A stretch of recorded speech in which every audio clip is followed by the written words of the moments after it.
يوميات الواد بتاع المانيا بيزودا نومازاكس. والنهارده هتبدا اجازتي في مصر، الاجازه اللي بستناها كل سنه علشان اشوف اهلي واقضي ولو وقت بسيط معاهم واعمل شويه ذكريات اعيش عليها باقي السنه في المانيا لحد ما ارجع تاني مصر. تعالوا بقى سوا نعيش الاجازه دي واحكي لكم على اللي حصل فيها. اول لما طلعت من المطار وسلمت على اهلي واتحركنا على العربيه وبدات فقره الهدايا واللي بيتنافس فيها اولاد اختي كل سنه انهم يعملوا لي حاجات هاند ميد باخدها معايا وانا راجع المانيا. ده غير طبعا الجوابات اللي بيكتبوها لي واللي بيكون فيها كلمات بسيطه او رسومات بس ليها معاني كبيره في قلبي. اول لما وصلنا البيت بالسلامه وارتحنا من الطريق كان لازم اول حاجه اعملها اني اروض معدتي على الاكل المصري من تاني، الفقره اللي بستناها كل سنه علشان اكل اكل ادمي بدل البلاستيك اللي باكله في المانيا. عاوز اقول لكم اني ما سبتش حاجه على السفره ما جربتهاش. اسوأ حاجه في الفتره دي هي ان البني ادم للاسف eventually لازم يشبع. بعد الجريمه دي كانت نفسي هفاني على العصير قصب، نزلت انا واختي واخدنا توك توك لاقرب عصار وضربنا احلى شوبين قصب كان طعمهم ولا يا ولا. وتاني يوم الصبح كان عندنا يوم طويل جدا مليء بالمصالح الحكوميه علشان كنت محتاج اجدد الباسبور بتاعي، واللي عشان اعمله كان لازم الاول اجدد البطاقه اللي ما جددتهاش من رابعه ابتدائي، واللي علشان برضو اجددها كان لازم اجدد كارنيهات النقابه. سلسله من المشاوير اللي كنت فاكر انها مش هتخلص ابدا، بس الحمد لله كل حاجه مشيت زي الفل وما اتاخرناش. رحنا جبنا استماره مستعجله وطلعنا بيها على نادي المهندسين واللي اللهم بارك خلصوا لنا كل حاجه في اقل من 5 دقايق. وهنا لازم اقف علشان اشكر استاذ محمد ابراهيم اللي بجد ربنا يديم عليه ابتسامته واخلاقه وذوقه، ومش هقول غير ان ربنا يكتر من امثالك، وانا اتشرفت جدا بمعرفته. وطبعا علشان خلصنا في النادي بسرعه جدا قررنا نهدي رتم اليوم ونقعد نفطر سوا ونشرب قهوه، خصوصا وان النادي فيه كافيهات حلوه جدا وكمان الشمس ولون الميه كانوا عاملين اجواء ولا يا ولا. انا عايز اقول حاجه، عايز اقول شكرا يا مصر، شكرا يا مصر ان انا في يوم المفروض ان كله مصالح حكوميه قاعد بفطر الفطار الرايق ده من غير ما ابقى مضغوط نفسيا، من غير ما احجز ميعاد قبلها بشهر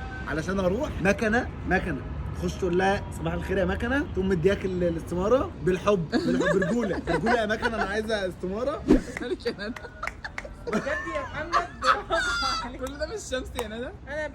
انا مروح. شكرا لنقابه المهندسين وشكرا للمصالح الحكوميه في مصر، السيستم الجديد اللي بقى سهل، وبجد يكفي ان انا طالع الصبح ابتدي اليوم وانا مقفول ان في كله مصالح حكوميه ويخلص في اقل من 3-4 ساعات الحمد من غير ما احجز ميعاد واحد. تسقيف في مصر. المهم بعد فقره التطبيل العظيمه دي اخدنا القهوه بتاعتنا واتحركنا علشان نكمل باقي المصالح الحكوميه. بنخرج الخدامه معانا بارت 2.